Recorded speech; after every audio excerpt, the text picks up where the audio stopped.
3 ماہ بعد پھر نہ کچھ ریزالو ہو جاتے. عمران خان کے بھی تھے, مختلف لوگوں کے تھے, لیکن ٹھیک ہو جاتے تھے. لیکن یہ جو موجودہ یہ ایک جھگڑا چل رہا ہے یا ایک سرد جنگ چل رہی ہے شاہد افریدی اور مصباح اللہ کے درمیان, یہ طوالت اختیار کرتی جا رہی ہے. اور اس نے میرا خیال ہے کہ یہ دن دکھا دیا آج ہمیں کہ ٹی وی پر سب کچھ ہم دیکھ رہے ہیں. مطلب کیا جسٹیفیکیشنز رہ گئی ہیں ہمارے پاس. یہ تم نے شاہد افریدی کی 3rd ون ڈے کے بعد پریس کانفرنس سنی ہے جس میں وہ ان کے ساتھ ٹیم کے جو مینیجر ہیں معین خان صاحب چیف سلیکٹر وہ تشریف رکھتے ہیں. تو شاہد افریدی کہہ رہے ہیں کہ مجھے تو میڈیا کے ذریعے پتا چلا تھا کہ میں کپتان بن گیا ہوں. تو اس کے بعد باقاعدہ معین نے لقمہ دیا ہے. معین نے کہا ہے کہ اس سوال کا جواب ذرا سنجیدگی کے ساتھ دو. یہ تم نے مذاق میں بات کر دی ہے, اس سوال کا جواب سنجیدگی کے ساتھ دو. تو پھر ساتھ ہی شاہد افریدی نے یو ٹرن لے لیا. انہوں نے کہا نہیں جی نہیں, مجھے پہلے پتا چل گیا تھا, مجھے میچ شروع ہونے سے پہلے صبح ہی بتا دیا گیا تھا کہ آپ کپتان ہو گئے. اس کے بعد میڈیا نے اس بات کو کیسے لیا ہے مجھے نہیں پتا.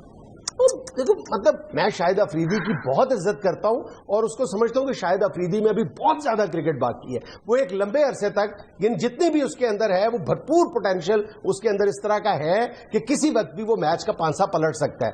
لیکن ایز اے پلیئر جو اس کا رویہ ہے شاہد افریدی کا, میرا خیال ہے کہ وہ شکوک و شبہات سے کسی طور بھی بالا تر نہیں ہے. اور میرا خیال ان کو زیب بھی نہیں ہے. اس میں کرکٹ باقی ہے پچھلے 4-5 سال کی کوئی کارکردگی اس کی بتا سکتے ہیں؟ مطلب اصل بات پتہ ہے کیا, 30-40 میچوں کے بعد جب ایک بندہ شاٹی مار لیتا ہے یہ پوائنٹ تو ہم کہتے ہیں کہ بہت اچھا. یہ پوائنٹ بہت بڑا. یہ ہمیں اپنی جو پبلک اوپینین ہے نا اس کو بھی تھوڑا سا اسپیسیفائی کرنا چاہیے. ہوتا کیا مطلب میں اس پروگرام میں عمر امین کی سلیکشن کو کریٹیسائز کروں اور عمر امین صاحب جو ہیں جن کے لیے ساری اگاڑ پچھاڑ کئی گروپ کر رہے ہیں, اگر وہ کسی ایک میچ میں سکور کر جاتے ہیں تو لوگ مجھے گالیاں دینا شروع کر دیں گے جنید صاحب آپ نے تو عمر امین کو کریٹیسائز کیا تھا. یہ کوئی نہیں دیکھے گا کہ کتنے میچوں کے بعد اس نے جا کے پرفارم کیا, 19 کی ایوریج سے کھیل رہا ہے اور کئی اس سے زیادہ اچھی ایوریج رکھنے والے دوبارہ ان کو سلیکشن کا منہ ہی نہیں دیکھنا پڑا, ان کو باہر کر دیا. ہاں پھر یار یہ جو سلیکٹر ہیں, یہ جو مینیجر ہیں, یہ جو بورڈ کو چمڑے ہوئے کئی سالوں سے بیڑا غرق ہو گیا. میں سوری میں یہ کہنا نہیں چاہتا کہ اس وقت جو پالیٹکس کی کرکٹ کے اندر دھڑے بندی کی جو سب سے بڑی وجہ ہے وہ شخص ہے جس کو سیاست کی ڈٹ کر مخالفت کرنی چاہیے تھی اور اس کے خاتمے کے لیے سب سے زیادہ کوشش کرنی چاہیے تھی. یعنی جو ٹیم کے مینیجر ہیں, جو ٹیم کے چیف سلیکٹر بھی ہیں, جو بورڈ کی کئی کمیٹیوں کے چیئرمین بھی ہیں, جو پی آئی اے میں بھی کام کر رہے ہیں, جناب معین خان صاحب. یعنی جو واقفان حال ہے, معین خان بھی کب سے لگا ہوا ہے, ان کو ٹاڑی پرے ڈال دیں لکڑوں کا, نہیں ان سے کچھ ہو رہا تو اس سے جان چھڑوائیں.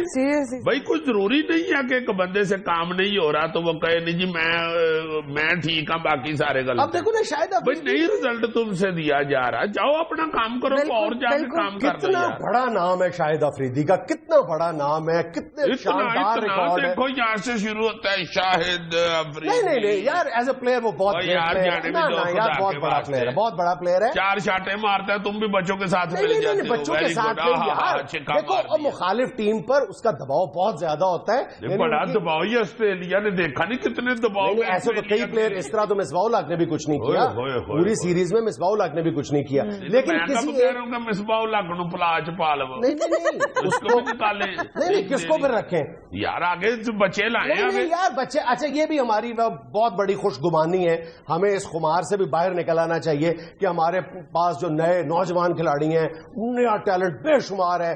اس وقت ہمارے یعنی بورڈ کے لیے شرم کا مقام ہے کہ کرکٹ کا خاتمہ کرنے میں ہم نے کوئی کسر نہیں چھوڑی. بورڈ اس میں برابر کا شریک ہے, ہمارے پاس نیا ٹیلنٹ بھی کوئی نہیں ہے. ہمیں یہ جو ایک ہمارا رومانٹسزم ہے نا, وہ نہیں نیا ٹیلنٹ, کوئی نیا ٹیلنٹ نہیں ہے ہمارے پاس. یہ جو حالیہ کرکٹ کا ہمارا ڈومیسٹک سیزن ہوا ہے, اس کے اینڈ پہ عام طور پر دیکھنے میں یہ آتا تھا کہ at the end of domestic season, every domestic season آپ کے پاس 7-8 اچھے یعنی پلیئر نکل آتے تھے جن سے آپ مستقبل کی امیدیں وابستہ کر لیتے تھے. یہ جو ابھی حال میں 1 یا 2 سیزن ہوئے, ایک بھی پلیئر نہیں آیا, کوئی بالر ایسا نہیں آیا جس کی 135 کلومیٹر پر آر کی سپیڈ زیادہ ہو, کوئی نہیں آیا. کوئی بیٹسمین اچھا نہیں آیا, قابل ذکر بیٹسمین نہیں آیا, کچھ ہمارے پلے نہیں ہے. تو یہی اویلیبل پلیئر ہیں. نہیں اویلیبل یہ ہیں تو پھر بند کر دینا کرکٹ کو 1 سال 2 سال 3 سال کے نہیں ہوگا نا یار. کئیوں نے کیا, اس میں کون سی بات ہے؟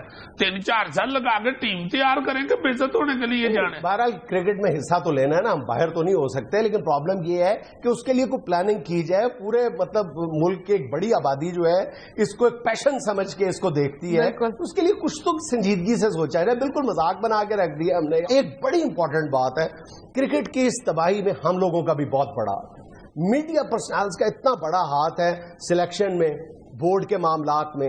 چند صحافیوں نے اتنی زیادہ انوالومنٹ پیدا کر دی, اتنی زیادہ ان کی دہشت ہے کہ بورڈ کا ہر چیئرمین ان چند صحافیوں سے بلیک میل ہوتا ہے. اچھا ہاں بالکل, میں تمہیں سنجیدگی کے ساتھ بتا رہا ہوں. کئی ایسے صحافی ہیں جو باقاعدہ کرکٹ ایسوسیشنز کے آفیشلز بھی ہیں, کئی ایسے جرنلسٹ ہیں جو باقاعدہ منظوری دیتے ہیں ٹیم کی سلیکشن سے پہلے ان کو پیش کی جاتی ہے. ایک کرکٹ کے جو بورڈ کے سابق سربراہ ہیں وہ تو اس بات کا اعتراف بھی کر چکے ہیں, کسی چینل میں پروگرام پہ بیٹھے انہوں نے کہا یار میں نے تم سے پوچھا نہیں تھا.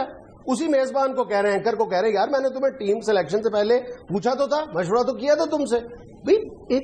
آپ ایک اینکر سے, ایک جرنلسٹ سے کیوں مشورہ کرتے ہیں ٹیم کی سلیکشن سے پہلے؟ جی میں یہاں تک تو نوبت پہنچی ہوئی ہے. بلکہ کہا یہ جاتا ہے کہ بعض جو بااثر لوگ ہیں وہ باقاعدہ ان جرنلسٹوں سے ان کو یعنی ٹیم میں سلیکٹ ہونے کے لیے ان کو برائب کرتے ہیں. تو پھر ایسی صورتحال میں پھر کیوں آپ کہہ رہے ہو کہ حصہ تو لینا ہی ہے؟ معذرت کر لیں آپ, ورلڈ کپ جب قریب آئے تو ان کو فون کر دیں جی ساڈے منڈے دا ویاہ ہے اسی اگلی ایئر تو ٹیم بنائیں اپنی. اگلے کہیں کہ چلو بھائی منڈے دا ویاہ ہے تو پھر کیا کیا جائے سکتا. اگلی دفعہ اچھی ٹیم نکال کے اس کو اچھی طرح تیار کر کے اس کو پریکٹس کروا کے کو بندے آگے لا کے جو ملک کے ساتھ سنسیئر ہوں, اپنی جاب کے ساتھ صرف سنسیئر نہ ہوں, اپنے نوٹوں کے ساتھ نہ سنسیئر ہوں, جو ملک کی عزت کے ساتھ سنسیئر ہوں, ان کو آگے لا کے کہیں جی کہ منڈے تیار کرو بھائی جی ٹیم بنا کے دیو. کچھ عرصہ پہلے تک میں یہ سمجھتا تھا, میری یہ خوش گمانی تھی کہ یہ جو کرکٹ میں دھڑے بندی ہوتی ہے, ٹیم کے اندر دھڑے بندی ہوتی ہے, انتشار ہوتا ہے, اس کا نقصان زیادہ سے زیادہ یہ ہوتا ہے کہ ٹیم یکسو ہو کے نہیں کھیلتی. کوئی پلیئر جان بوجھ کے انڈر پلے نہیں کرتا ہوگا, یعنی جان بوجھ کے خراب نہیں کھیلتا ہوگا. لیکن اب میری یہ خوش گمانی بھی کما حق کو ہوں پوری طرح سے یہ دور ہو چکی ہے. یعنی بالکل کئی پلیئر ایسے ہیں جان بوجھ کے کپتان کے خلاف یا یہ جو 2 دھڑے ہیں یہ ایک دوسرے کو نیچا دکھانے کے لیے باقاعدہ انڈر پلے کرتے ہیں. ابھی دیکھو عمر اکمل کو نکالا ہے, مطلب میں کسی ایک کی حمایت کے دوسرے کی مخالفت